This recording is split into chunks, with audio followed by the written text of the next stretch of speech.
Amen and amen. Ating buksan ang ating mga Biblia, mga mahal kong kapatid, sa Book of Psalms. Mark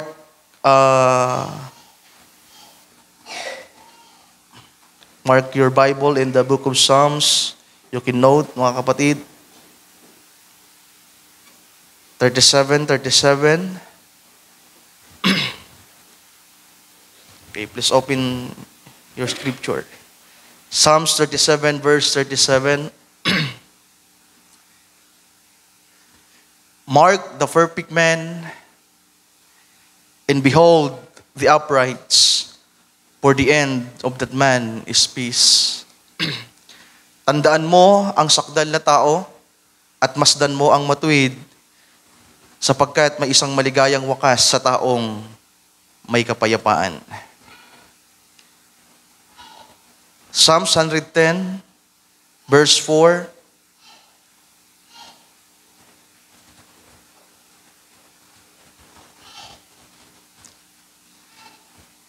Sabi sa 110, verse 4, "The Lord has sworn and will not repent.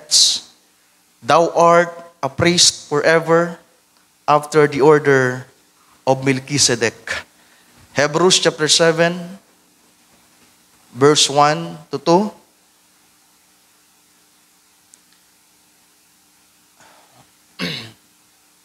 Sabi sa Hebrews chapter 7, verse 1, "For this Melchizedek, king of Salem, priest of the Most High God, who met Abraham returning from the slaughter of the kings, and blessed him."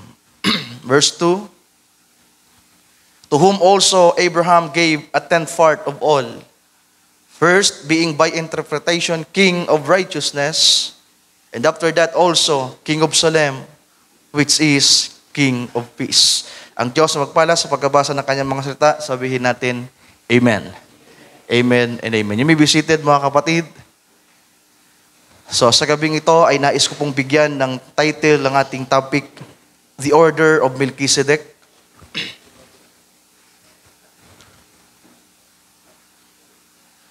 So nabasa po natin yan sa Book of Psalms 110 verse 4. Ito ay prophecy. Nasabi dito, "The Lord has sworn and will not repent. Thou art a priest forever after the order of Melchizedek." So yung title po natin, kukunin natin sa Psalms 110 verse 4. Paki-plus mo nga ulit, Sir Mary Ann.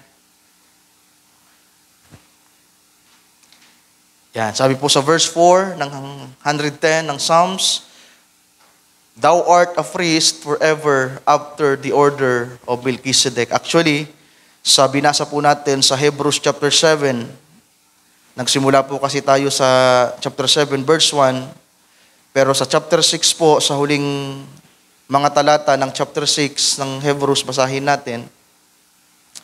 Sabi po sa verse 18, Hebrews 6:18, "That by two immutable things," Sister Meran, punta tayo sa KJV natin, sa e-sword natin. May gusto akong ipakita. Sapagkat namamangha ako, siyempre kahit simpleng bagay ay nagagalak ako sa Panginoon, mga kapatid, sa inspirasyon na kanyang patuloy na ipinagkakaloob sa atin. So bago ko basahin yon, ay may nais akong ipakita sa inyo, sapagkat nung nakarang Wednesday, yung topic natin ay the certainty of the promise coming. At hindi ko po ito nakita ko lang ito ngayong nasa pag-aaral ako ng paksa natin sa gabing ito. At kung pupunta tayo sa verse 12, yan. Ang pagtatapos ng verse 12, may patungkol sa merong, sabi diyan, "That ye be not slothful," huwag kayong maging mga tamad. Kaya ayaw ng Diyos ng tamad na Kristiyano, "but followers of them who through faith and patience inherit the promises." Amen. So, sa pamamagitan ng pananampalataya at pagtitiis, ay mai-inherit natin, makakamtan natin ang pangako. At merong nakalagay dyan na title, mga kapatid ko, "The Certainty of God's Promise." So, nang mabasa ko to, wow! Meron palang nakalagay dito mismong title na may kinalaman din sa mga pangako ng Panginoon na kagaya ng ginawa niya kay Abraham. At nabanggit natin to si Abraham last week na kung saan nang bumaba ang ating Panginoon 2,000 years after Adan, di ba? From Adan to Abraham, 2,000 years, bumaba ang Panginoon at siya'y nakipagtipan kay Abraham. At pagdating sa verse 18, para ipakita kung gaano katibay ang pangakong ito, sabi diyan, that by two immutable things in which it was impossible for God to lie, we might have a strong consolation, who have plead for refuge, to lay hold upon the hope set before us, which hope we have as an anchor of the soul, both sure and steadfast, and which entereth into that within the veil. In verse 20, yung last verse, sabi sa verse 20, whither the forerunner is for us entered. Ang ating Panginoon, siya yung naging forerunner. Pumasok siya sa kabanal-banalang dako. Made an high priest forever after the order of Melchizedek. So, yan po yung topic natin, yung pinaka-title natin mga kapatid, the order of Melchizedek. So, balikan natin yung Psalms 37 verse 37, mga kapatid, sapagkat napakaganda ng talatang ito na nagsasabing tandaan natin, mark the perfect man, and behold the uprights, for the end of that man is peace. So, tandaan daw natin, markahan natin, yung taong sakdal, yung taong lumalakad na matuwid, uprights, sapagkat ang kanyang katapusan, ang kanyang wakas ay kapayapaan. Amen. So, ang inspirasyon sa topic na ito, mga mahal kong kapatid, ay dumating actually na may mga panakana-kana nung mga nakaraan pa, maybe 1 week ago or 2 weeks ago, ay nadaanan ko na itong si Melchizedek. At tinake note ko lang, at hinayaan ko lang muna, hindi pa ako nakabuo ng topic. Then, doon po sa Ocampo, nung mag-preach ako, nung nakarang Sunday, yung naging topic ko ay yung birthright, kagaya ng ipinangaral ko dito, pero ibang drive lang, mas pinababaw natin sapagkat ang mga kapatid natin doon ay mga baguhan at may mga napakahalagang bahagi doon na nabitawan ko na hindi ko nabitawan dito. Pwede nyo mapakinggan yon sa live sa Ocampo. At ang isa sa tumatak sa akin na binigyan ko talaga ng diin sa Ocampo ay yung follow peace. Makipagpayapaan tayo sa lahat ng tao. Pero sabi ko, hindi natin magagawang makipagpayapaan sa Diyos sa mga tao. Kasi sabi ng Bible, follow peace to all men. Makipagpayapaan kayo, sundan nyo ang kapayapaan sa lahat ng mga tao.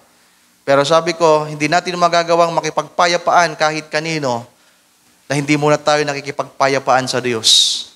Di ba, mayroong panawagan ng reconciliation. Nasabi sa Roma 5:1, we are justified by faith. At dahil tayo inaring ganap, di ba, we are justified by faith and we have peace with God. Nang tayo sumampalataya sa ating Panginoong Jesucristo, nagkaroon tayo ng pakikipagpayapaan sa Diyos. Dalawa lang naman po kasi yan, mga mahal kong kapatid. It's either peace or war. Diba? Ang sabi ng James chapter 4, verse 4, ang pakikipagkaibigan sa sanglibutan ay pakikipag-away sa Diyos. So dalawa lang naman yan, pakikipag-away o pakikipagpayapaan. Ang alay mo ay ang Panginoon, di ba? Mas maigi nang kakampi mo ang Panginoon laban sa buong sanglibutan kaysa maging kakampi mo ang sanglibutan laban sa nag-iisang Diyos. Wala kang laban doon. At yung bahagi ng Hebrews, mga mahal kong kapatid, chapter 12, yung binasa natin doon from verse 13, 14, yung kay Esau at kay Jacob na nabanggit natin nung nakaraan na naging mortal na magkalaban ang magkapatid na ito. Kaya yung konteksto, yung pangungusap ni Pablo ay nais niya na ang mga mananampalataya bilang magkakapatid ay merong kapayapaan sa isa't isa. Merong brotherly kindness. Amen. Kaya panahon na, mga mahal kong kapatid, Di ba? Si Paintoy nung nakaraan na nangaral ng pagpapatawad at kalimutan na natin yung mga bagay na nakalipas o nakaraan. Kaya kung meron tayong mga kaalit, meron tayong kasamaan ng loob, mga kapatid, panahon na para i-text natin sila, i-message natin sila, bisitahin natin sila. Amen. Hallelujah. Sapagkat nais ng Diyos na makipagpayapaan tayo, mga kapatid. So, meron tayong subtopic sa ating paksa na the order of Melchizedek. Yung subtopic natin ay righteousness and peace. Sapagkat itong si Melchizedek ay tinawag na hari ng katwiran at hari ng kapayapaan. Amen. At tayo bilang mga anak ng Diyos, sabi po ng Revelation, kung babasahin natin, sa Revelation chapter 1, nang tayo ay tubusin ng ating Panginoong Jesucristo, nang tayo ay sumampalataya, sabi sa verse 5, and from Jesus Christ, who is the faithful witness and the first begotten of the dead, and the prince of the kings of the earth, unto him that loved us and washed us from our sins in his own blood, has made us kings and priests unto God and his Father. So sa mga sumasampalataya, mga kapatid, sa mga tinubos at nahugasan ang kanilang kasalanan na ipatawad, tayo daw po ay ginawang mga hari at pari. So meron pong order yan, mga mahal kong kapatid. Pag sinabi pong order, merong tamang arrangement. Kaya tinatawag na kings and priests, hindi po priest and kings. Yan ang tinatawag na order. Pag sinabing king of righteousness and king of peace, yan po yung order. Ibig sabihin magkakasunod or arrangement. Hindi pwedeng magkabaliktad. Kaya tinatawag yan na Melchizedek order.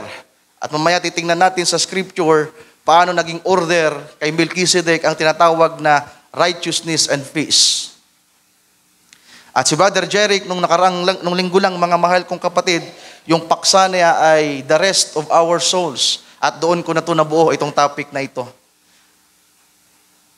Di ba? Dahil ang ating kapatid nangaral patungkol sa kapahingahan at siyempre pag pinag-usapan ng kapahingahan, hindi mawawala sa isip mo yung kamatayan. Di ba? Isa yan sa pamilyar na nalalaman ng tao na kapag ang tao ay namatay na, they are in peace. Rest and peace. Kaya merong RIP, pero sigurado kaya silang RIP? Baka RIH, rest and heal. Di ba? Meron pong pwedeng namamahinga ka sa Hades. Nandun kang nagpapahinga na walang ginagawa, pero hindi ka mapayapa. Kaya rest in peace. Dahil may mga taong nagpapahinga, pero walang kapayapaan. Di ba? Gustong magpahinga, wala namang ginagawa, pero walang kapayapaan. Kaya nais ng Diyos na ang mga mananampalataya ay masumpungan sa totoong kapayapaan at kapahingahan. Hallelujah sa buhay na ito, mga mahal kong kapatid. So, ang magiging wakas daw po ng isang taong matuwid, sabi sa verse 37 ng Psalms 37, ang isang taong sakdal at matuwid. Sa Tagalogin nga natin yung Sir Marian. Balik tayo sa Psalms 37:37. Yan ay sakdal at matuwid na tao.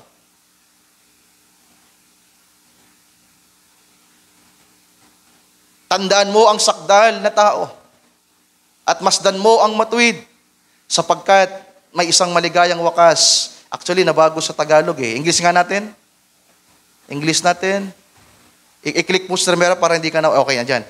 Sabi yan, for the end of that man is peace. Hindi man of peace. Kasi di ba sa Tagalog, naging tao, tinan mo, napakalayo po sa Tagalog. Sabi sa Tagalog, iba po yung man of peace, that man is peace. Tagalogin ulit natin, Sir Marian. Sabi sa Tagalog, sapagkat may isang maligayang wakas sa taong may kapayapaan. Nakuha niyo po bang ibig ko sabihin? Dapat ang pagkatagalog, may isang maligayang wakas sa taong ito at ang kanyang magiging wakas ay kapayapaan. Sabihin natin, may isang maligayang kapayapaan. Ang magiging wakas niya ay kapayapaan. Yan ay tumutukoy sa pwedeng kamatayan muna sa pisikal, o kaya naman ay magiging wakas natin ng kwento natin dito sa mundo, matatapos yung kwento natin, napapunta tayo sa millennium. Amen. So napakalinaw ng banal na kasulatan, mga mahal kong kapatid, at least alam natin yung versikulong ito. Mas lalong lumawak yung pagkaunawa natin sa salita ng Panginoon. Magno-November 1 na po, magno-November naman, araw ng mga patay. Iniisip nila na mga santo ang mga nariyan, mga banal yung mga nariyan. Nabubuhay silang masaya, pero ang nabubuhay na masaya at mapayapa, na nagkaroon ng maligayang wakas, taglayang kapayapaan, ay ang mga taong nabuhay na sakdal at matuwid. Amen. So markahan daw natin at tandaan natin ang mga taong naging sakdal at naging matuwid, sapagkat ang magiging wakas nila ay kapayapaan. At sa kabaliktaran naman, mga mahal kong kapatid, ang mga masama, ang mga liko, andon sila sa Hades. Wala silang RIP. Di ba? Ang meron doon, kamatayan sa Hades. Kaya yung mga kapatid nating namayapa, di ba, namayapa, taglay nila ang kapayapaan. Pero ang mga makasalanan na namayapa, hindi pala tama. Nasabihin sa mga makasalanan na namayapa dahil walang kapayapaan sa mga masama. Actually, meron pong sinasabi ang Biblia. Basahin natin sa Isaiah 57:21. Sabi ng Panginoon, "There is no peace, thus says the Lord, to the wicked."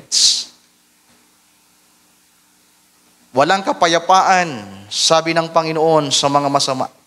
Di ba? So wala pong rest and peace sa mga hindi nabautismuhan sa pangalan ng Panginoong Jesucristo. Walang kapayapaan, kapahingahan sa mga taong nireject ang Panginoong Jesucristo. Pero sa lahat ng tumanggap sa ating Panginoon, sapagkat siya ang prinsipe ng kapayapaan. Isaiah 9:6, di ba? He is the counselor, the mighty God, the everlasting Father, and the Prince of Peace. Pero hindi lang siya basta hari, hindi lang siya basta prinsipe, hari din po siya. Sapagkat dumating ang araw na siya'y naging hari. From prince to king. Hallelujah. So sa mga tumanggap sa ating Panginoong Jesucristo, sa spiritual na kalagayan, ay merong tinatawag na kapayapaan. Amen. At sana nga po, mga mahal kong kapatid, masumpungan natin yan sa ating mga sarili sa gabing ito. May the Lord help us. Sapagkat ang kapayapaang ito ang kailangan ng tao. Ito ang ginugusto ng mga tao, mga kapatid. Ang gobyerno natin, they are seeking for peace. Ang buong mundo, ang hinahanap nila ay kapayapaan. At kahit man po ang simbahan, ang hinahanap ay kapayapaan. At ang Diyos ang hinahanap din kapayapaan. Kaya lang napakalayo po ng pagkakaiba ng kapayapaan ng Diyos sa kapayapaan ng tao. Sapagkat ang kapayapaan ng Diyos, mga mahal kong kapatid, ay hindi maaaring dumating at maranasan ng isang tao maliban na maranasan muna niya ang katwiran ng Diyos. Can you say amen to that? Walang kapayapaan, walang totoong kapayapaan sa buhay ng isang tao na hindi niya naranasan una ang katwiran ng Diyos. Sapagkat magkakaroon lamang ng mapayapang isip, damdamin ng isang tao kapag nabubuhay siya sa katwiran ng Panginoon. Kapag tinanggap mo si Kristo, He is our righteousness. Siya ang naging katwiran para sa atin. Hallelujah. Ilinigtas niya tayo, inaring ganap tayo, kaya nagkaroon tayo ng kapayapaan sa Diyos. Hallelujah. Pero kinakailangan nating ma-maintain ang kapayapaang ito. At merong isang lugar, mga mahal kong kapatid, merong isang panahon na ang kapayapaan ay hindi na umaalis. Ilalarawan ko ito sa panahon ng mga Hudyo, sa panahon ng kanilang paglalakbay sa wilderness papuntang pangakong lupain, sapagkat merong isang talatang napakaganda sa banal na kasulatan na may dadagdag natin sa pag-aaral natin sa paglisan ng mga Hudyo papuntang promised land. Sa aklat ng Isaiah,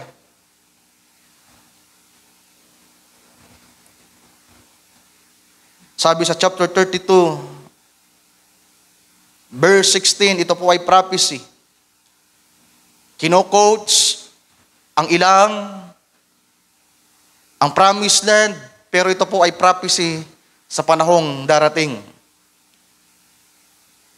Pinagtutugma, nagkakaroon ng parallelism, yung nasa lumang tipan kung saan naganap ang paglalakbay ng mga Hudyo papunta ito sa pangako ng Panginoon sa huling mga araw. Sabi sa verse 16, then judgment shall dwell in the wilderness, and righteousness remain in the fruitful fields. So prophecy ito, na meron daw pong judgment, merong kahatulan. Ano ba ang kahatulan? Ang kahatulan ay paggawa ng mga bagay na tama. To know what is right and wrong, mga mahal kong kapatid, kagaya ng inawit natin. I know the Lord will make a way if I live a holy life. Shun the wrong. Ibig sabihin, stop the wrong. That's judgment. At dito daw po sa ilang ay makakaroon ng judgment. Kasabi nga ng scripture, mga mahal kong kapatid, we are in the judgment seat of Christ now, in the house of God. Hindi yung paparating na judgment seat, na paghatol ng Panginoon, sapagkat yun ay gagawin ng Panginoon bago ang pagpasok sa millennium. Pero ngayon, nakaluklok si Kristo sa kanyang luklukan na humahatol na siya sa pamamagitan ng kanyang iglesia. Sabi ng banal na kasulatan, judgment begin at the house of God. Kaya nandito tayo ngayon sa ilang. At kapag nagagawa natin ang tama, mga mahal kong kapatid, at nasusunod natin ang kalooban ng Diyos, nagagawa natin ang katwiran ng Panginoon, habang tayo ay naglalakbay papuntang promised land, we have peace within. Diba? Kahit paano may kapayapaan sa puso. Pero pag nagkamali ka, nawawala yung kapayapaan. Kasama natin ng Diyos, siya ang ulap sa gabi at ilaw. Siya ang ulap sa umaga, pillar of clouds sa umaga, siya ang pillar of fire sa gabi. God with us. Amen? Saan man naroon ang 2 o 3 nagkakatipon sa kanyang pangalan, siya'y naroon sa kanilang kalagitnaan. Kasama natin ang Diyos. Pero ang tanong, nananahan na ba ang Diyos sa atin? Ang ating Panginoong Jesucristo. Sapagkat ang sabi ng hula, ang katwiran ay mananahan lamang sa lugar ng tatawag na fruitful field. Ano ba yung fruitful field na yan, mga mahal kong kapatid? Yan yung promised land. Ibig sabihin sa wilderness, sa sanctification process, nandito ang judgment, ang salita ng Panginoon. Inaalam natin kung ano ang mabuti at tama at kinakailangan gawin natin yung tama. Kapag hindi natin nagawa yung tama, may kabigatan, may sumpa, may karamdaman, may kahinaan, may mga pagluluksa. Tama po ba? Merong hindi tama sa damdamin natin. Pero kapag nagawa naman natin ang katwiran ng Panginoon, there is peace. Pero merong isang panahon, ang sabi diyan, ang katwiran ay hindi na mawawala, kundi mananatili ito sa mabungahing lupain. Ibig sabihin sa paparating na pangako ng Panginoon. Di ba? Kailan ba magkakaroon ng mabungahing lupain, mga mahal kong kapatid? Di ba merong tinatawag na 9 fruits of the Spirit? Galatia. Basahin natin 5:22, Sister Mary Ann.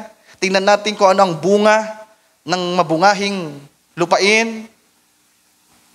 But the fruit of the Spirit is love, joy, and peace.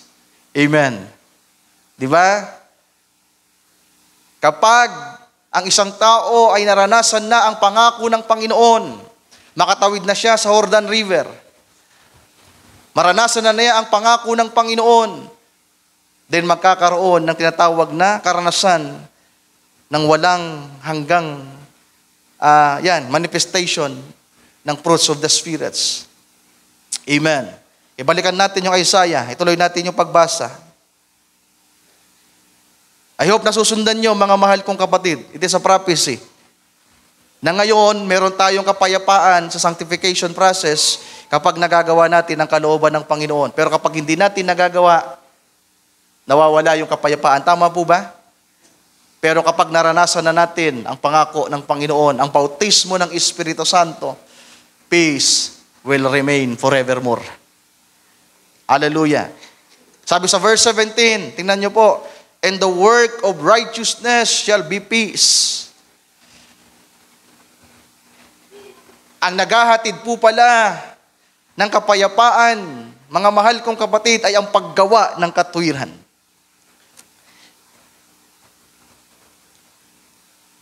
Kaya maliban na maranasan natin ang pananahan ng ating Panginoong Jesucristo, He is our righteousness.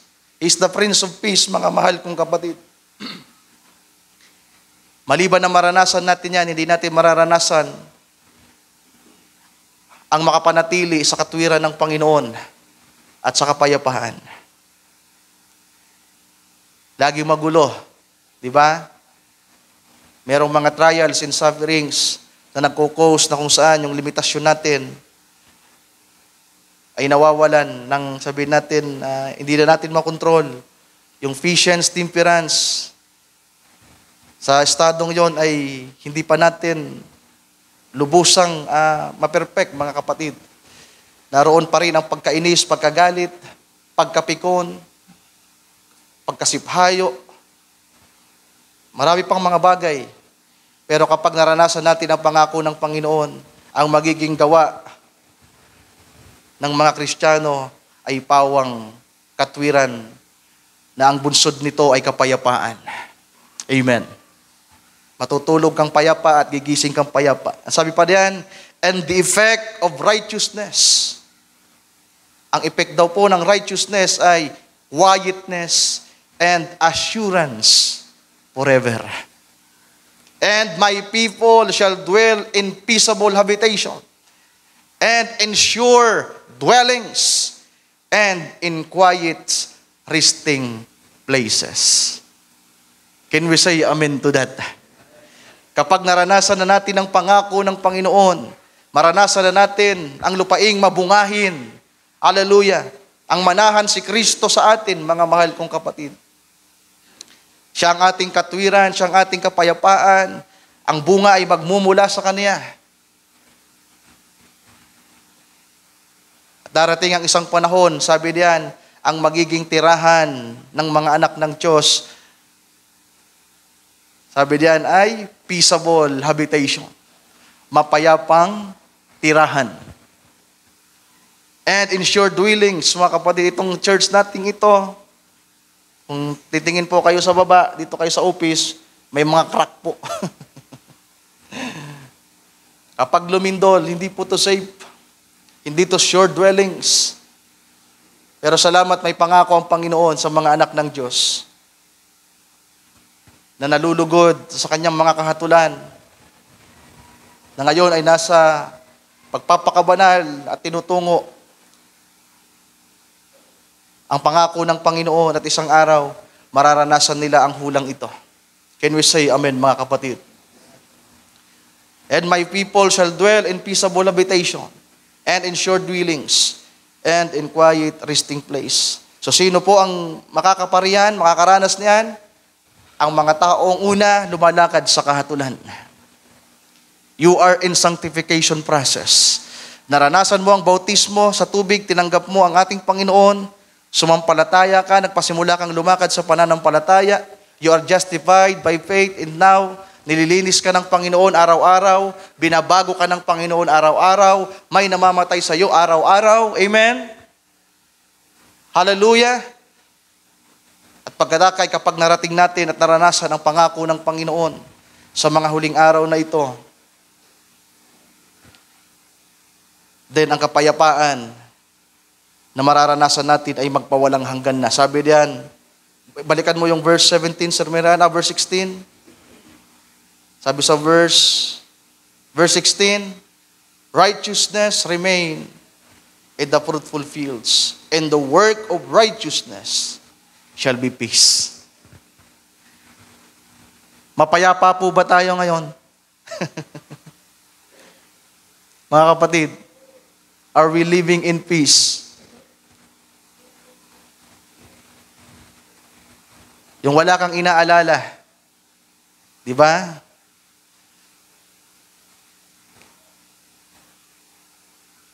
Lahat ng tao, kaya mong harapin. Wala kang pinagtataguan.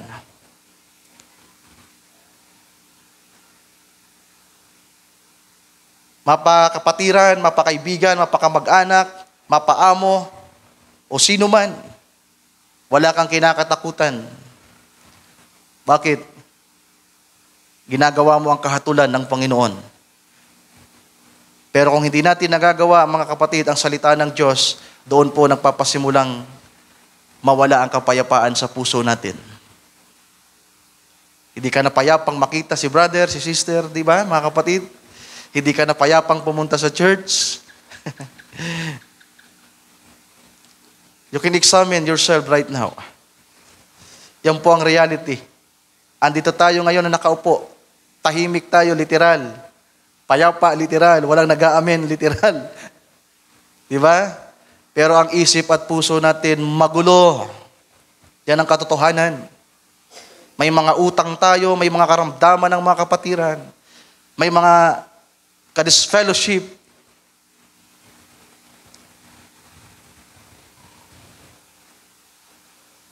May mga taong nagawan natin ng hindi tama. Minsan iniisip natin, baka dumating ang araw. Dumating ang tinatawag na karma. Ang ganti. Di ba?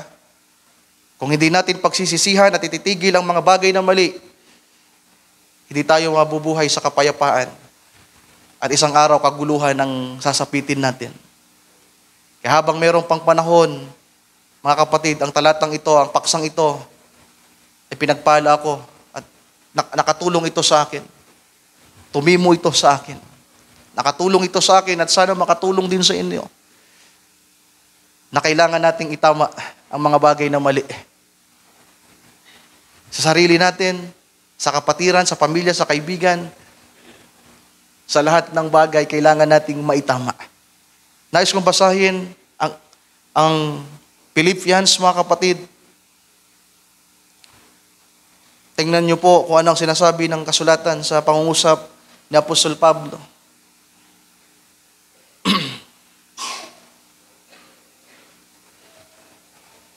Philippians 4, starting at verse 6. Be careful for nothing.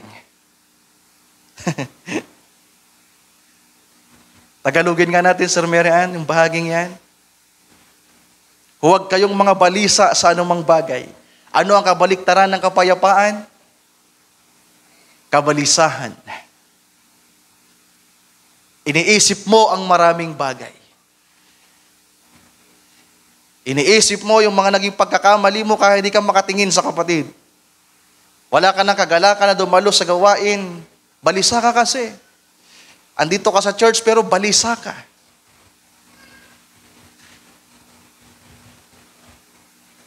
Kapag ang isang tao may ginagawang mali, hindi yan mapayapa. Tingnan nyo lang po yung mga taong unbeliever na sumasakay sa jeep.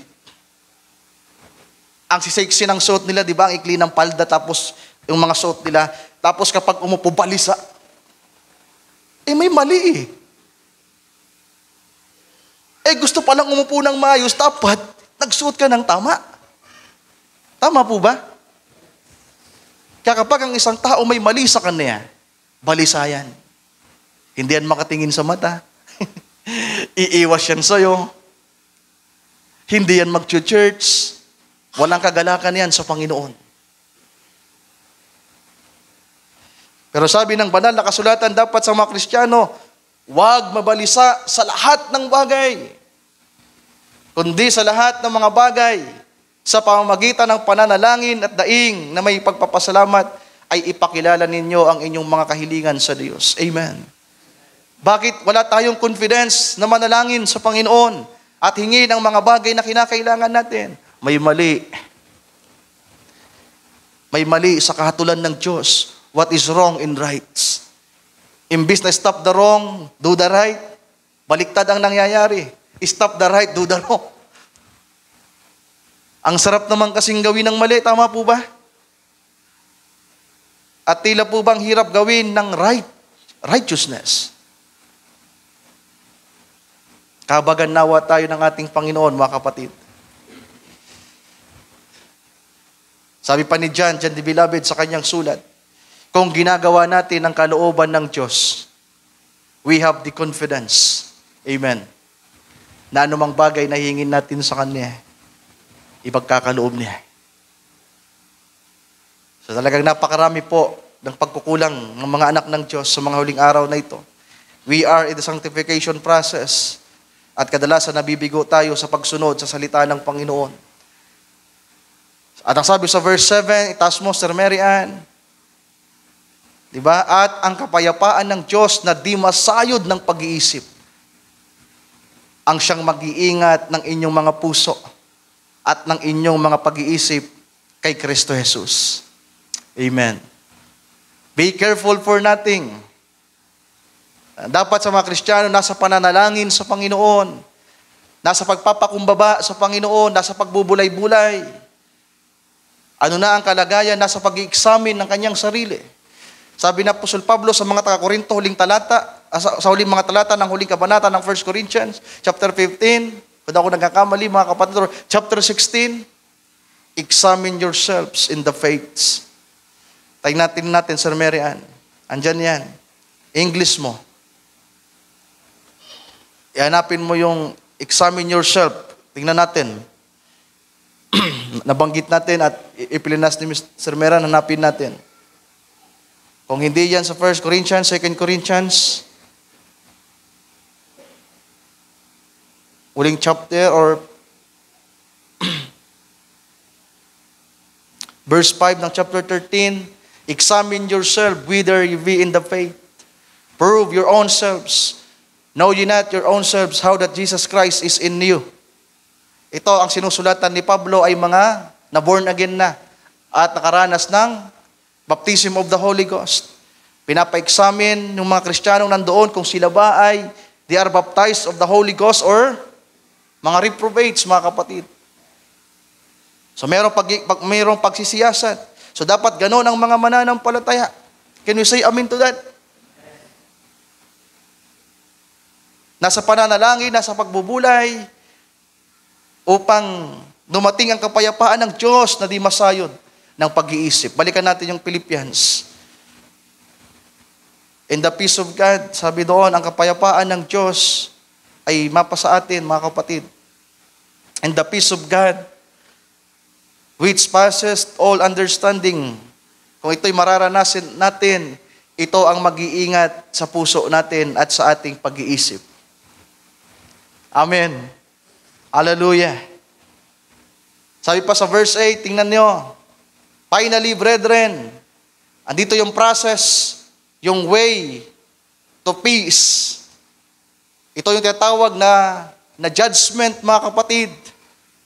Finally, brethren, whatsoever things are true, whatsoever things are honest, whatsoever things are just, pure, lovely, good report, if there be any virtue, and if there be any praise, think on these things. So diyan po magmumula yung judgment. Isipin daw natin lahat ng totoo. At kapag naisip mo lahat ng totoo, lahat ng tapat, lahat ng tama, anong dapat mong gawin? Gawin mo. At kapag nagawa natin yon, ang kapayapaan ng Diyos ay mapapasa atin. Can we say amen to that? Hallelujah. Ang kapayapaan ng Diyos ay mapapasa atin. Ito natin yung pagbasa. Verse 9. Those things which ye have both learned and received and heard and seen in me, do, and the God of peace shall be with you. Ang Diyos ng kapayapaan, ang Hari ng kapayapaan, ang Prinsipe ng kapayapaan ay mapapasa atin kung gagawin natin yung ating mga natututunan, tinatanggap at naririnig at nakikitang ginagawa ng mga apostol. So hindi tayo magkakaroon ng totoong kapayapaan, mga mahal kong kapatid, kung hindi natin gagawin. Diba? Andyan yung salitang do. Ito lang yung na-take note ko sa preaching ni Brother Jeric nung Sunday. Dalawang salita lang yung na-take note ko sa notepad ko. Stop and do. Yung topic niya, the rest of our souls. Kapayapaan sa ating kaluluwa. Dalawa lang dapat mong gawin para magkaroon ka ng kapayapaan sa iyong kaluluwa. Stop and do. Ano ibig sabihin ng stop and do? Stop the wrongdoings. Amen. And do the right things. Kaya sabi ni Pablo, isipin natin lahat ng totoo, tapat, matuwid. At kung ito ay ating gagawin, mga mahal kong kapatid, ang kapayapaan ng Panginoong Diyos ay mapapasa atin. So that's the order of Melchizedek. Sapagkat si Melchizedek, mga mahal kong kapatid, balikan natin. Di ba? Hebrews 7, balikan natin. Ang sabi diyan, sa verse 2, gusto kong bigyan natin ng diin yung sinasabing and after that. Kasi ang ganda ng mensaheng ipinaparating dito. Hebrews 7 verse 2. Sabi sa verse 2, to whom also Abraham gave a tenth part of all, first being by interpretation king of righteousness. So ang unang pagpapakilala kay Melchizedek, mga mahal kong kapatid, ay hari ng katwiran. Hari siya ng katwiran. And after that, di ba? That's the order. Pag sinabi pong after that, that's the order. Nasundan niyo po ba? Pag sinabing after that, yun ang kasunod. Kaya tinawag siyang hari ng kapayapaan sapagkat naging hari muna siya ng katwiran. Amen. Ang sabi ng ating Panginoon, Matthew 6:33, patungkol sa kaharian ng Diyos na kanyang pinaghaharian. Seek ye first the kingdom of God. Kulang nga di ba? Pwede kong dagdagan ito. You can say amen kung tama ang pagdadagdag ko o kung umali. Seek ye first the kingdom of God and the King. Di ba? Hindi lang yung kaharian. Seek ye first the kingdom of God and His King. And His righteousness. Anong dapat hanapin ng mga anak ng Diyos? Alam niyo kung anong konteksto ng Matthew 6? Mga mabalisahing mga Kristiyano. Mga mabalisahing tao. Ang pinag-uusapan diyan, pagkain, damit na may susuot, tubig na may inom. Try to read from verse 32 patras. Ang sabi ng ating Panginoon sa mga unang talata, ang mga hintil ang pinaghahanap ay pagkain, trabaho, pera. Tama po ba? Andyan yan mga kapatid. Yan ang gawain ng mga hintil. Trabaho ang inuuna. Pera, pagkain, damit na may susuot. Walang problemang bumili ka ng damit, gaya ng damit ni Brother Ryan. I-imitate mo si Brother Ryan sa kanyang kasuotan, pero i-imitate mo din sa pagsunod sa kalooban ng Diyos. Can you say amen to that, mga kapatid? Kaya lang yung iba, napapabayaan yung unang importante. Seek ye first the kingdom of God and His righteousness. Ang kaharian po pala ng Diyos, mga mahal kong kapatid, ang nandyan ay katwiran. Kaya nang tayo ay maisilang sa kaharian ng Diyos, nang tayo mabautismuhan, nang tayo ay maging mga anak ng Diyos, hanapin natin ang katwiran ng Diyos. Amen. At ang sabi diyan, in all these things shall be added unto you. Amen. Alam nyo, itong simbahan natin, ang dami pang kailangan. Nakakahiyangang manawagan ng ambagan dahil bawat pamilya ay may pangangailangan din na dapat matugunan. Bawat isa sa atin ay may kanya-kanyang obligasyon, mga kapatid. Pero kung magiging tapat lang tayo sa Panginoon, patawarin tayo ng Diyos sa mga bagay na mali, mga maling pamamaraan, at gabayan niya tayo sa paggawa ng mabuti at ng tama. Yan po ang idalangin natin. Lord, tulungan mo ako na magawa ko kung ano ang tama. Gabayan mo po ako, Panginoon, na magawa ang tama. Nawa meron tayong desire na gayon, mga kapatid, to do the right things. At ang sabi sa Roma, binasa ko na ito nung nakaraan, 14:17, ano nga ba ang kaharian ng Diyos? For the kingdom of God is not meat and drink. Tingnan niyo po yung order. But righteousness and peace and joy. That's the order. You cannot have peace without righteousness. Kaya kung malungkot tayo sa gawain ng Panginoon, walang joy sa pag-awit, walang joy sa pagdalo sa gawain, mga kapatid ko, may mali sa order natin. We need to follow the order of Melchizedek. Righteousness. Amen. Seek ye first the kingdom of God. Nagpabautismo tayo. Andito na tayo sa kaharian ng Diyos, pero hindi magtatapos na naging anak ka ng kaharian. Kinakailangan mong isik, hanapin araw-araw, oras-oras sa buhay mo ang kanyang katuwiran. At kapag nagawa natin kung ano ang katuwiran ng Panginoon, mga kapatid, ang katuwiran ng Diyos sa buhay natin, then ang kasunod niyan ay kapayapaan. Kaya kumusta ang mga mag-asawang nagbabangayan? There is no peace, there is no joy, there is no love, because there is no righteousness. Kung magpapasakop lamang ang mga babae, at kung ang mga lalaki naman ay marunong umanawa at magpatawad, magmahal ng walang kondisyon sa kanilang asawang may pagkukulang, there will be peace at home. Na kahit may mga pagkukulang sa isa't isa, merong kapayapaan. Bakit?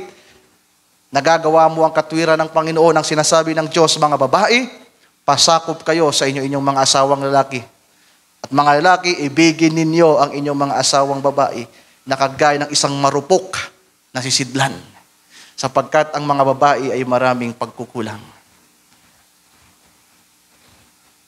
Nagkakaintindihan ba tayo, mga kapatid? Merong problema sa ministry, sa mga kapatiran, sa youth, sa pangkalahatan. Hindi ka mapayapa sa paglilingkod sa Panginoon. Isa lang ang kulang, balikan mo lang para magkaroon ka ng kapayapaan at kagalakan. Hallelujah. Kailangan mong gawin ang katwiran ng Diyos. And there's a way for peace, mga kapatid. John chapter 14, basahin natin verse 23. John 14:23. Sabi sa John 14:23, Jesus answered and said unto him, If a man love me, he will keep my words. That's judgment. Ang salita ng Panginoon ay kahatulan, mga kapatid. Tama po ba? Ang salita ng Diyos ay kahatulan. At kung gagawin natin ang mga tamang bagay, yan po pala ay pagpapakita na ang isang tao ay totoong nagmamahal sa Panginoon. Nag-iingat sa salita ng kahatulan. And my Father will love him. Yang he will keep my words. Andyan ka sa bahagi ng sanctification. Sa panahon ng judgment, hinahatulan ka ng Panginoon sa mga salitang iyong napapakinggan at natututunan. You are in the sanctification process. At magagawa lamang palang sundin ng isang tao, ng isang mananampalataya ang Panginoon kung talagang hindi lamang siya mananampalataya kundi nagmamahal na Kristiyano. At habang tayo ay nagpapatuloy, ano sabi diyan? My Father will love him and we will come unto him. Diyan po magpapasimula yung tinatawag na fruitful field. Amen. Kapag nanahan ang ama at anak sa'yo, kapag nanahan si Kristo, ang Diyos sa ating mga puso, at tayo ginawang tahanan, mga mahal kong kapatid, ang kapayapaan ay mamamalagi na magpakailan-kailanman. Bakit meron nang makikipaglaban para sa'yo? The captain of the host, di ba? Siya yung nandoon, nakasama mo. Ano sabi pa sa verse 24, he that loveth me not, keep it not my sayings. So ang mga hindi umiibig sa ating Panginoon ay hindi yan mag-iingat sa salita niya. And the word which ye hear is not mine, but the Father's which sent me. Verse 25, these things have I spoken unto you, being yet present with you. Andito na yung verse 26, yung fruitful fields, yung pananahan, ang pagtungtong sa pangako, ang karanasan sa pangako. But the Comforter, which is the Holy Ghost, whom the Father will send in my name, he shall teach you all things. Amen. Amen. Walang kondisyon. Kapag siya'y manahan na walang kondisyon, tuturuan ka niya. And bring all things to your remembrance. Hindi ka na makakalimutin.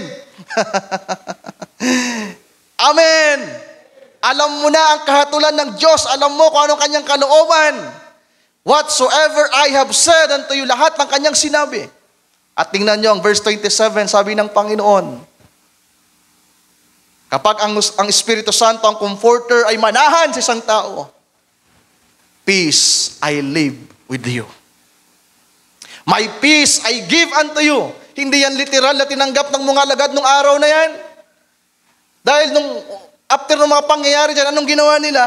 Pumunta sila sa templo, nagtatagong nananalangin. Pero nang dumating ang pangakong Espiritu Santo, naganap ang kapayapaan at natanggap ang kapayapaan na pangakong ibibigay ng Panginoon sa kanila. Sapagkat ang prinsipe ng kapayapaan, hallelujah, siya mismo ang regalong matatanggap nila. Kano nangyari sa mga alagad, mga kapatid? Kahit nasa mga pag-uusig, kahit nasa kawalan, kahit sa kamatayan, they are at peace.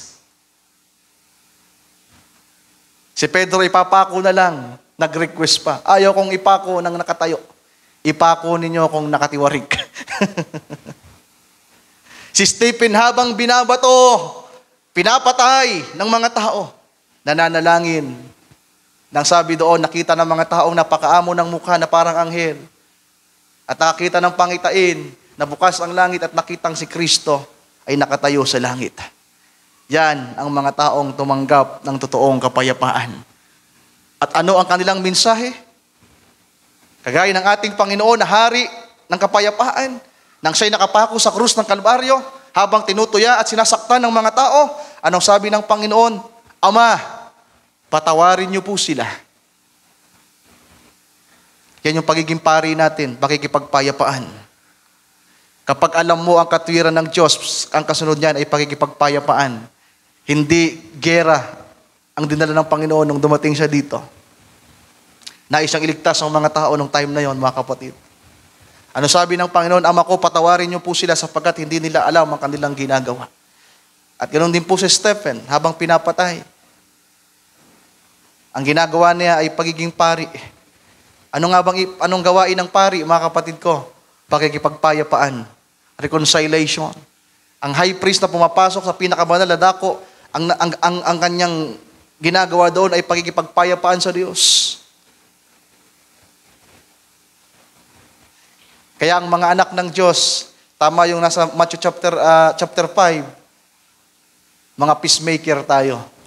Di ba? Mapalad ang mga peacemakers sapagkat mamahanahin nila ang kaharian ng Diyos. Tuloy natin yung pagbasa. Sabi diyan, peace I live with you. My peace I give unto you. Not as the world giveth, give I unto you. Let not your heart be troubled, neither let be afraid. Naway maranasan natin ang totoong kapayapaan, mga kapatid. Amen. At kapag may totoo tayong kapayapaan, masaya tayong nandito sa gawain. Hindi po man-made ang joy. Hindi, may tawag doon nakalimutan ko yung tamang salita, hindi, yung kagalakan ay hindi,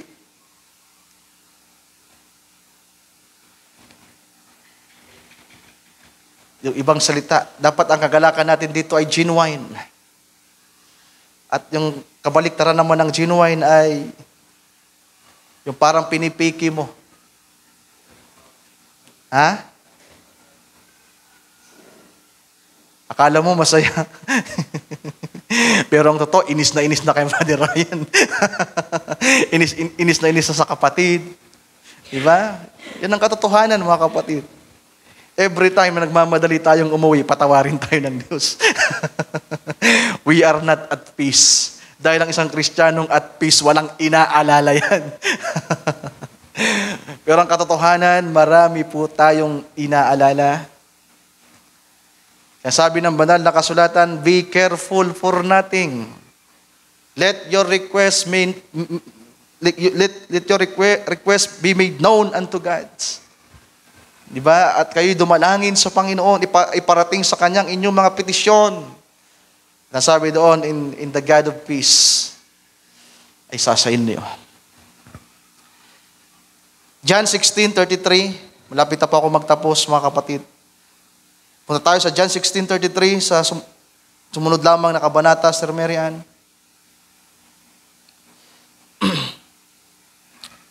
Sabi sa verse 33, these things I have spoken unto you. Ang mga bagay na ito ay aking sinasabi sa inyo, that in me ye might have peace. Amen. Can we say amen? Ang mga salitang ito ay sinabi ng ating Panginoon upang tayo magkaroon ng kapayapaan. In the world, ye shall have tribulation. Sa mundo ay maraming kahirapan. But be of good cheer. I have overcome the world. Kaya kung totoong sumasampalataya tayo sa Panginoon, kung totoong nakikilala natin ang ating Panginoon, hallelujah,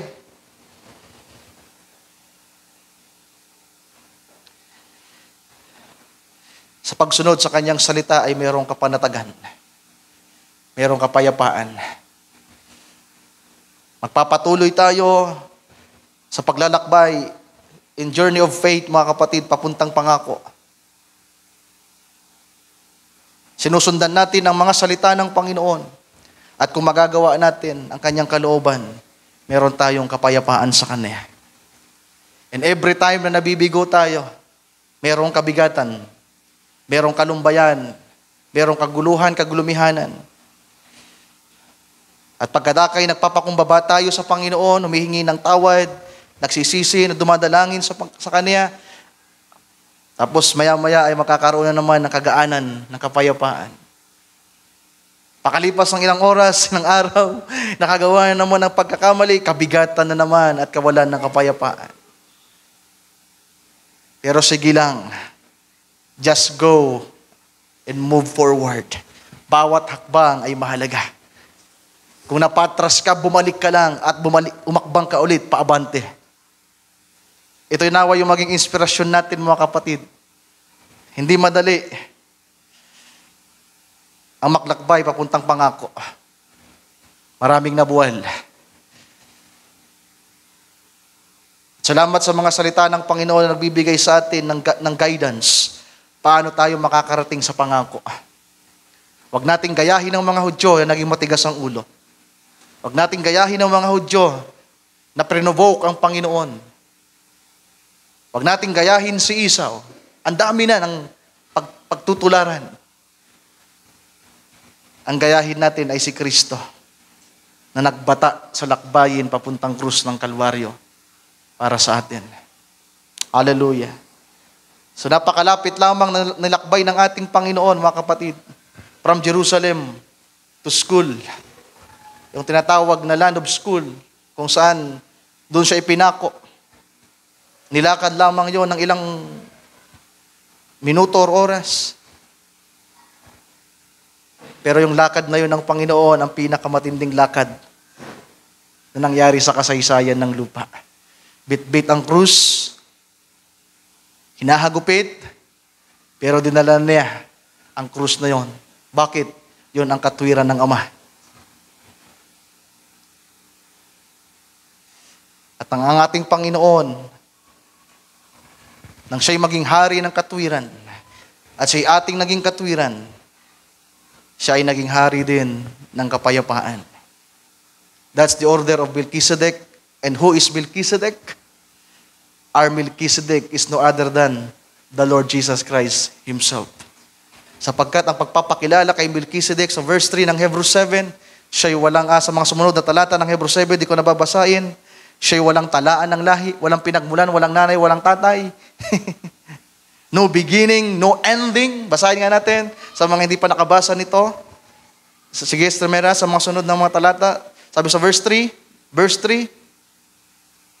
without father, without mother, without descent, having neither beginning of days, nor end of life, but made like unto the Son of God, abideth a priest continually. So sino yan? Melchizedek. At ang Melchizedek na yan ay hiwaga na tinago ng Panginoong Diyos.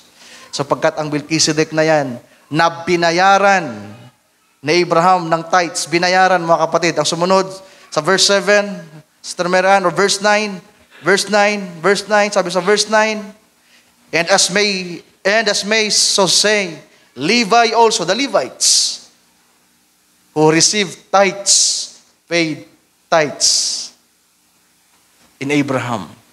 Nagbayad si Abraham ng 10 bahagi kay Melchizedek.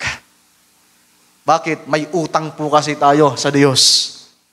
Napakalaki po ng pagkakautang natin sa Diyos. Pero salamat, meron tayong awit. He paid the debt he did not owe. Kaya sa mga binayaran na ng Panginoon ang pagkakautang, wala na sa ilalim ng pagbabayad ng 10 bahagi. Pwede ba nating palakpakan ng ating Panginoong Jesucristo? Kayo ay pinatawad, kayo ay binayaran ng malaking halaga. Si Kristo sa katawang pisikal, siya ang handog at 10 bahagi para sa atin. He is our tithes and offering. Kaya sabi doon, He paid the price. Purihin ang ating Panginoon. And now, He is the King of righteousness and King of peace. At sabi doon, tayo na kanyang tinubos at binayaran ay ginawa rin naman niyang hari ng katwiran at hari ng kapayapaan. Amen. Mangyari nawa, mga mahal kong kapatid. You are destined, if you are predestined na maranasan yan, if you are elected, chosen by God before the foundation of the world, mararanasan mo ang kapayapaan sa iyong kaluluwa ngayon.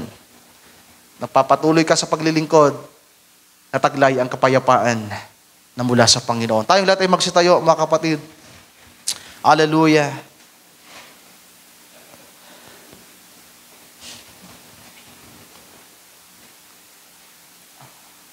Basahin natin, Sister Mary Ann, ang Psalms. Idagdag ko lamang, babasahin na lang natin. Psalm 72, 6-8. Another prophecy ito, mga kapatid.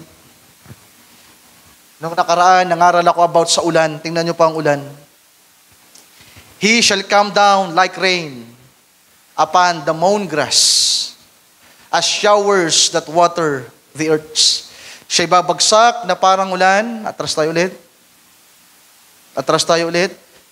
Sa tuyong damo, gaya ng ambon na dumidilig sa lupa. Verse 7. In His days, sa araw na pumatak ang ulan, shall the righteous flourish. Amen. Hallelujah. Kapag umulan na, mga mahal kong kapatid, sasagana ang kapayapaan sa mga anak ng Diyos. Wala nang mga pagkadagok, kabigatan sa puso. Sapagkat ang sabi doon, when the Comforter shall come, kapag ang Comforter ay manahan sa inyo, ituturo niya sa inyo ang lahat. Ngayon, ang nagtuturo sa inyo, si Brother Ryan lang, with the guidance of our God, our Lord and Savior Jesus Christ. Si Brother Ryan, may mga pagkakamali din. Kapag may mali si Brother Ryan, hindi may turo ng tama sa inyo. Tama po ba? Pero kapag siya mismo ang magturo na sa inyo, sabi ni Apostol John, hindi nyo na kailangan ng mga tagapagturo. Hindi nyo na kailangan si Brother Ryan sa araw na yan. Pero ngayon, kailangan ninyo kami. Kaya makinig kayo. Amen? Kailangan natin ng isa't isa. Even ako, mga kapatid, nakikinig ako sa mga elder natin. Pinagpapala ako sa mga teaching ni Brother Wilson. God knows, siyang testigo ko. Pinagpapala ko ng mga preaching, teaching ng mga lingkod natin dito. Kayo, sana pinagpapala din kayo. Wala kayong pinapaboran, wala kayong favoritism. Kahit sinong tumayo, pinagpapala tayo. Sabi diyan, kapag dumating ang kaarawan na yan, shall the righteous flourish, and the abundance of peace, so long as the moon endureth. Habang nananatili ang buwan, hallelujah, may kapayapaan sa mga anak ng Diyos. Hanggang kailan ba mananatili ang buwan? Hanggang sa millennium. Hallelujah. In verse 8, ang ating Panginoon kapag manahan na, nakagaya ng ulan na bababa, sa buong sanglibutan, siya ang magiging hari. He shall have dominion also from sea to sea, and from the river unto the ends of the earth. Sa lahat ng dako, sa lahat ng mga Kristiyano sa buong mundo na mararanasan ng huling ulan, magkakaroon lamang ng isang pamumuno at pangunguna sa ilalim ng Espiritu ni Kristo. Hindi na by the group of Brother Ryan, by the group ng mga pastor na ito, ng mga so-called lingkod na ito ng Panginoong Diyos, kaya nagkakaroon ng dibisyon, ng pagkakahati-hati, may kanya-kanyang mga panunungkulan at pamumuno. Pero isang araw, kapag dumating ang pagpupuspos ng bautismo ng Espiritu Santo, meron lamang isang dominion. At yan ay ang dominion ni Kristo na nasa atin. Hallelujah. 85 verse 10. Tingnan niyo po yung order ng Bible patungkol sa peace o sa righteousness and peace, mga kapatid. 85 verse 10. Mercy and truths are met together. Kinahabagan tayo ng Panginoon. Amen? Pero merong katotohanang ibinigay. Hindi maaring habag lang. Dahil kapag walang katotohanan, there is no judgment. Hindi pwedeng naawa lang ang Diyos. Ay, di sana, ligtas din si Lucifer. Sapagkat lahat ay kanyang kinaawaan. Pero merong katotohanan na umiiral. Nasabi pa dyan, righteousness and peace have peace each other. So hindi po pwede maghiwalay ang katwiran at kapayapaan. Parang mag-asawa yan. Hindi ka magkakaroon ng kapayapaan na wala ang katwiran. And last, Psalms 119 verse 165. 165. Great peace have they which love thy law, and nothing shall offend them. Kapag naranasan na natin ang bautismo ng Espiritu Santo, wala nang pagkatisod pa. At kahit nga yung nasa sanctification process pa lang na sumusunod sa salita ng Panginoon, merong kapayapaan at walang pagkatisod. Great feast, dakilang kapayapaan ang tinatamo ng mga taong nagsisiibig ng salita at kautusan ng Diyos. Amen. Dakilang kapayapaan at sila'y walang kadahilanang ikatitisod. Can we say amen, mga kapatid? Pagpalain ng Panginoon ang kanyang mga salita nating binasa sa gabing ito. Hallelujah. Awitin natin ulit, I know the Lord will make a way. I know the Lord will make a way for me. Amen, Lord. I know the Lord will make a way for us. Hallelujah. I know the Lord will make a way for me, for you, for all of us. Yes, Lord. Help us to live a holy life, Lord, to shun the wrong. Guide us, Lord, to do the right things.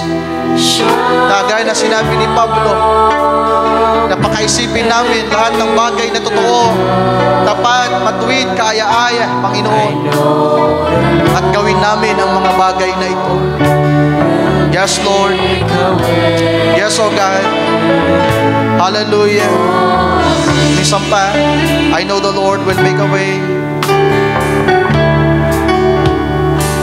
I know the Lord will make a way. Can you say amen, mga kapatid? Amen. I know the Lord will make a way for us. Amen, Lord Jesus. Hallelujah. I know the Lord, hallelujah, will make a way. Oh, hallelujah.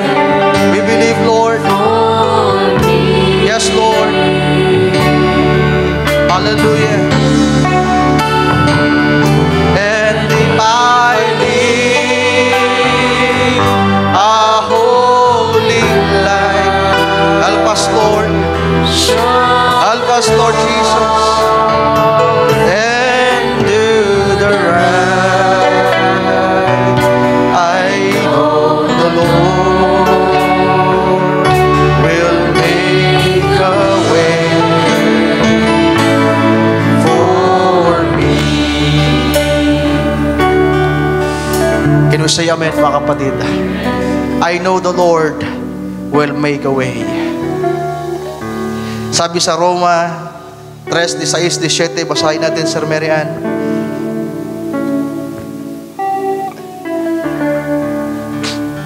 Roma 3:16-17.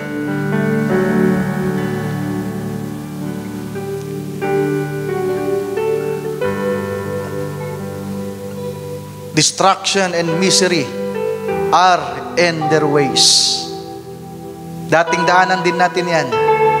Sabi ng Proverbs 14:12, there's a way that seems right unto a man, but the ends thereof is distractions. At may mga taong ang kanilang daanan ay misery. Walang kapayapaan sa daan na yan. Pero verse 17, sabi pa diyan, and the way of peace have they not known. Hindi nila alam ang daan papuntang kapayapaan. Pero ngayon alam nyo na. Naranasan nyo na. Ano ang daan ng kapayapaan? Katwiran. Kung nais nating maranasan ang daan ng kapayapaan at pagkatapos ng kapayapaan ay kaganakan, totoong kasiyahan na nagpupuri sa Panginoon, na nag-uumapaw ang ating puso't kaisipan sa pagiging gratefulness, thankfulness sa Panginoon, una nating daanan, hanapin ang kaharian ng Diyos at ang katwiran ng hari ng kaharian ito. Bakit merong katwiran sa kaharian ng Diyos? Sapagkat merong hari ng katwiran. May the Lord help us. Nasabi ng awit, I know the Lord will make a way. Tayo manalangin. O aming dakilang Diyos, Lord, salamat po sa mga salita mo na aming napakinggan sa gabing ito. Napakarami naming binasa, napakarami naming narinig, Panginoon, sa gabing ito. Pero alam ko kung paanong nakatulong po ito sa akin habang ito'y binubulay ko, inaaral. Alam ko, dalangin ko, Panginoon, na ito'y nakatulong din po sa aking mga kapatid. Tulungan mo po kami, Panginoon, na maisaisip namin na gawin kung ano ang tama. Inspired us, Lord, to do the right things. And help us, Lord, to do the right things. And to stop, to shun the wrong, Lord, in our lives. Ito ang nag-aalis sa amin ng kapayapaan. Ang mga maling ginagawa namin, ang mga kahinaan na taglay namin, ang mga maling desisyon, ang pagsuway namin sa iyong salita. Panginoon, ito ang nag-aalis sa amin ng kapayapaan. Ito ang nag-aalis sa amin ng kagalakan. At nag-aalis sa amin ng kalakasan. Lord, patawarin mo po ang bawat isa sa amin, ang iglesia sa dakong ito ng Nabua ng La Purisima. Alam ko, marami kaming pagkukulang. And you may forgive us, Lord. And you may help us and guide us, Lord Jesus. Alam ko, di mo kami pababayaan. Alam kong tutulungan mo kami, Panginoon. Umaasa kami sa iyo. Sumasampalataya kami sa iyo, Panginoong Diyos. Sa lahat ng aming mga pangangailangan, Panginoon. Individually, Lord, personally. Lahat kami may pangangailangan, lalong-lalo na po sa spiritual na kalagayan. To overcome ourselves, Lord. To deny ourselves, Lord Jesus. Panginoon, tulungan mo po ang bawat isa. Palakasin mo po ang bawat isa sa amin. Inspired us, Lord, na kami ay lumaban, Panginoon. Na kami ay manindigan sa iyong salita. Tulungan mo po ang bawat isa, Panginoong Diyos. Sa pamilya, Panginoon. Sa mga pangangailangan. Sa karamdaman, Panginoon. Lahat kami ay may pangangailangan sa oras na ito.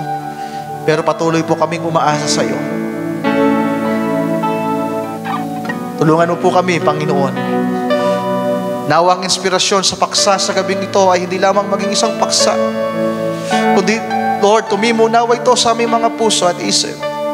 Nagawa ko ang aking maliit na bahagi, Panginoon, to preach this message, Lord, na yung ibinigay bilang isang inspirasyon. Kagaya na sinabi ni Pablo, ako ang nagtanim, si Apolos ang nagdilig, pero ikaw, Panginoong Diyos, ang nagpapalago. Ang mga salitang ito ay magpalagunawa sa bawat isa amin at tumubog sa bawat isa amin at magatid sa amin sa higit pang kasakdalan at pagpapakabanal, Panginoon, habang kami ay pumapatungo sa nalalapit na pangako mo sa bawat isa amin. Maraming salamat po, dakilang Diyos.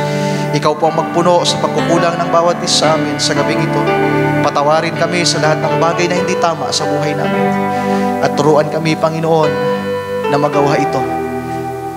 Bigyan mo kami ng karunungan, ng kaunawaan, ng kapahayagan, kung ano ang mga bagay na nais mo. Kagaya na sinabi ni Pablo, isipin namin, pakaisipin namin, pakabulahin namin lahat ng totoong bagay, tapat na bagay, matuwid na bagay, kaaya-ayang bagay. At ito'y aming gawin, Panginoon. Lord, pwede naming malaman ang lahat, pero kung hindi mo kami bibigyan ng inspirasyon at ang lakas, hindi namin kayang gawin ang mga bagay na ito. Kagaya na sinabi ng kasulatan sa sulat ni Pablo, ikaw po ang nagbibigay ng desire, Lord. At kapag naibigay ang desire sa bawat isa amin, ay ikaw din po itong tutulong sa amin na magawa ito. Lord, help us.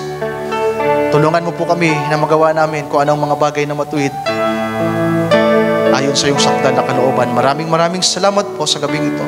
Salamat sa mga salita mo. Salamat sa pagtitipong ito, Panginoon.